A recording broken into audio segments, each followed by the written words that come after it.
You said you have a hard effort and much intensity in the making of this record. Like, how would you compare this experience of making your record to another, like climbing a mountain or something like that? Is that? I've never climbed a mountain. No, so what could you say? It's a terrible metaphor. All right, I just try to get an example. I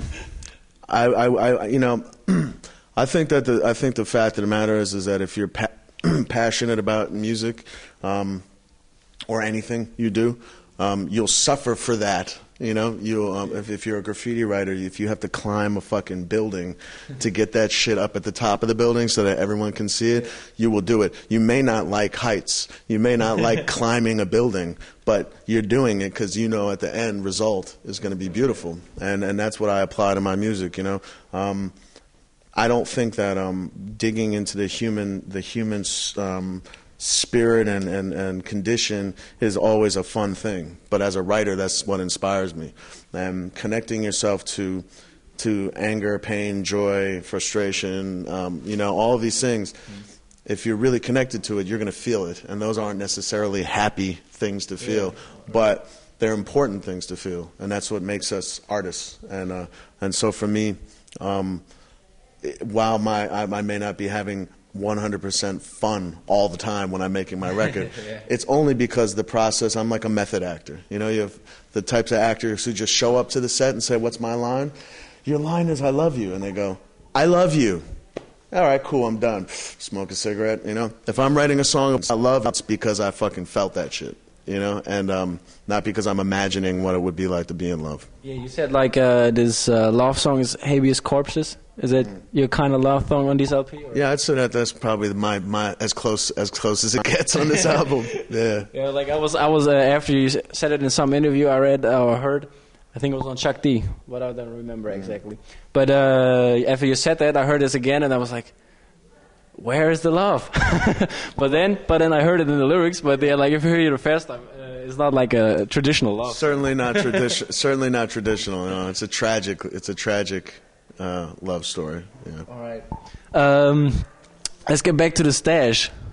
You remember when you had the you have I remember. I do. You do. That's good. Like you had a really really funny story or some crazy shit happened when you had the stash with especially with girls. Like you said, that there's a mustache fan base. Or... Yeah, there's a certain population of the female community that finds a mustache on a man sexy. I personally thought it was repulsive. I was hoping it was repulsive, but you know, the mustache was simply just my form of self-punishment. You know, to make myself complete my record.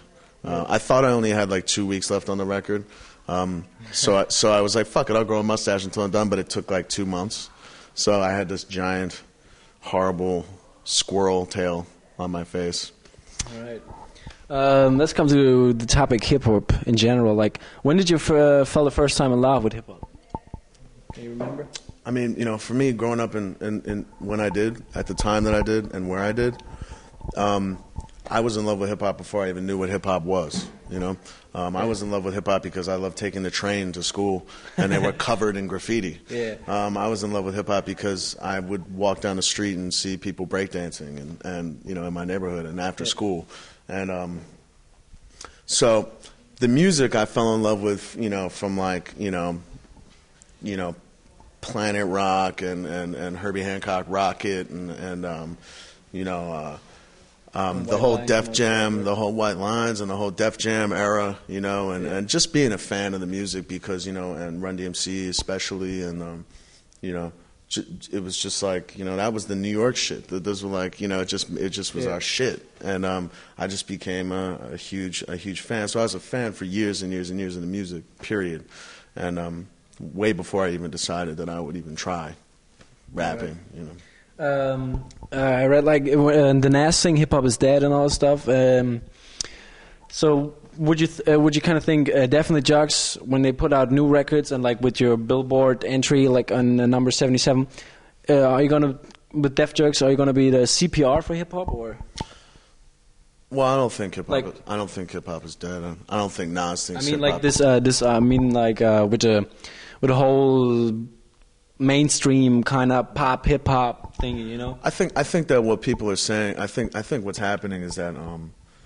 Yeah, I think some of the mainstream hip hop music is becoming less of a money maker. Yeah. And that's just because I think that the times are changing. These are different times now, and I think people are not buying into the imagery anymore. People want something a little bit more from their music to connect to. No one has quite as much money. No one has quite as much time. So but hip hop culture can't die. And when people talk about hip hop, they're talking about now. They just seem to be talking about rap music or commercial rap music, and to me. So you're gonna put like your stuff, what you're doing, your kind of hip hop. You put it back on the map, like. Is it gonna happen somehow big or? I mean, look, all I do is make records. I'm not here to save or kill anything. I do think though that people are responding to my record in a way, but I think the only savior to anything is making good art, and that's really all that matters. And if we're talking about music and hip hop and all this shit, I don't really like to talk about the state of hip hop. I just like to make hip hop music, and that's I think all anyone can do, right? Is just put your heart into whatever it is that you do, and you don't really worry about what happens afterwards because you can't control that. I read on like the J Zone blog on MySpace. Those 5 things. Did you read it somehow or? No, he said like there are 5 things who kind of destroy hip hop, make hip hop dead, kill hip hop. Is like he said, internet. It's too cool. The MCs are too cool to have fun nowadays, and they put too much music out there, and clans and posses and crews kind of thing. He says like just like nowadays it's very easy when you're in the crew, you got the posse and stuff. It's very easy to get out, but for a solo artist it's pretty hard. And like when he meant with too much music, like you have to put out 2 albums a year, 5 mixtapes, and 10 EPs and stuff like that. Like, do you see that kind of the same or? I mean, I put my last record out in 2002. Yeah. So I don't. I mean, everyone has their opinions, and I think that Jay Zone is obviously a fan of hip hop music, and a real fan of hip hop music. I like Jay. I don't agree with everything that he says. I think that I don't really see there being a lack of fun in the mainstream right now. I'm sorry, it just doesn't seem to me that anyone's not having enough fun. No, I mean as most of the time they want to all be a gangster and stuff. That's what I see too. Like on MTV here in Germany, it's like I want to be gangster. And there's not. Look, I think you could boil it down to this. Yeah. There's a lot of dishonesty in whatever form it may take. People trying to be what they are not. And fans are not being given enough credit to be smart enough, and we keep asking all the fans to pretend, with us. Like, hey, look, I'm going to pretend to be a gangster. You pretend that I'm a gangster, and then this will be great, and then we'll have fun. And then if you just completely separate yourself from logic, and any type of like self-respect, cool, we've got a party here.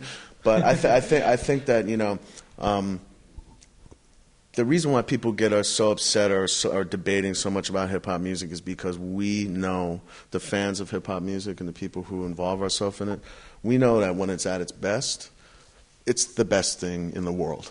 And and when it's not reaching its potential, it hurts us. It hurts our heart. It insults us, and it feels wrong because we've seen its glory. We've seen its beauty.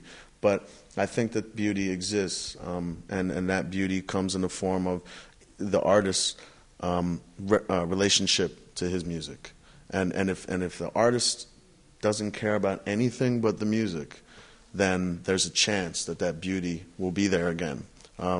will it ever be in the mainstream? You know, I personally think this whole hip hop is dead conversation is just people talking about the mainstream. I think it's funny I think it's funny how everyone starts talking about hip hop is dead when the music isn't selling millions and millions of copies all of a sudden. But it's like, well, the music that was selling millions and millions of copies for the most part wasn't that fucking good anyway. So I'm chilling. I couldn't say that better. You know, I'm chilling.